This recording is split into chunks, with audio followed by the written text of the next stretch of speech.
Bugün dünyada milyonlarla insan heç vaxt görmədiyi və tanımadığı həmyerliləri üçün canından keçməyə hazırdır. Bəs bu bağlılıq genlərimizdən gəlir, yoxsa sonradan uydurulmuş süni bir kimlikdir? Siyasi elmdə buna xəyali cəmiyyət deyilir. Fransız inqilabına qədər bir kəndli üçün qonşu ölkənin adamı yox, elə öz qonşu kəndindəki adam xarici idi. Dövlətlər gəldi, xəritədə süni xətlər çəkdi və dedi: bu xəttin içindəkilər sənin qardaşındır, çöldəkilər isə düşmən. Əgər bugün cibinizdəki pasportu və şəxsiyyət vəsiqəsini əlinizdən alsaq, geriyə millətçiliyinizdən nə qalacaq?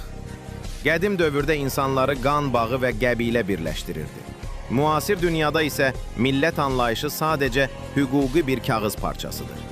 Bugün istənilən ölkənin vətəndaşlığını hüquqi yollarla almaq mümkündür. Hindistan vətəndaşı asanlıqla vətəndaşlıqdan imtina edib, Almaniya vətəndaşı ola bilər. Bəs onda Alman millətçiliyi harda qalır?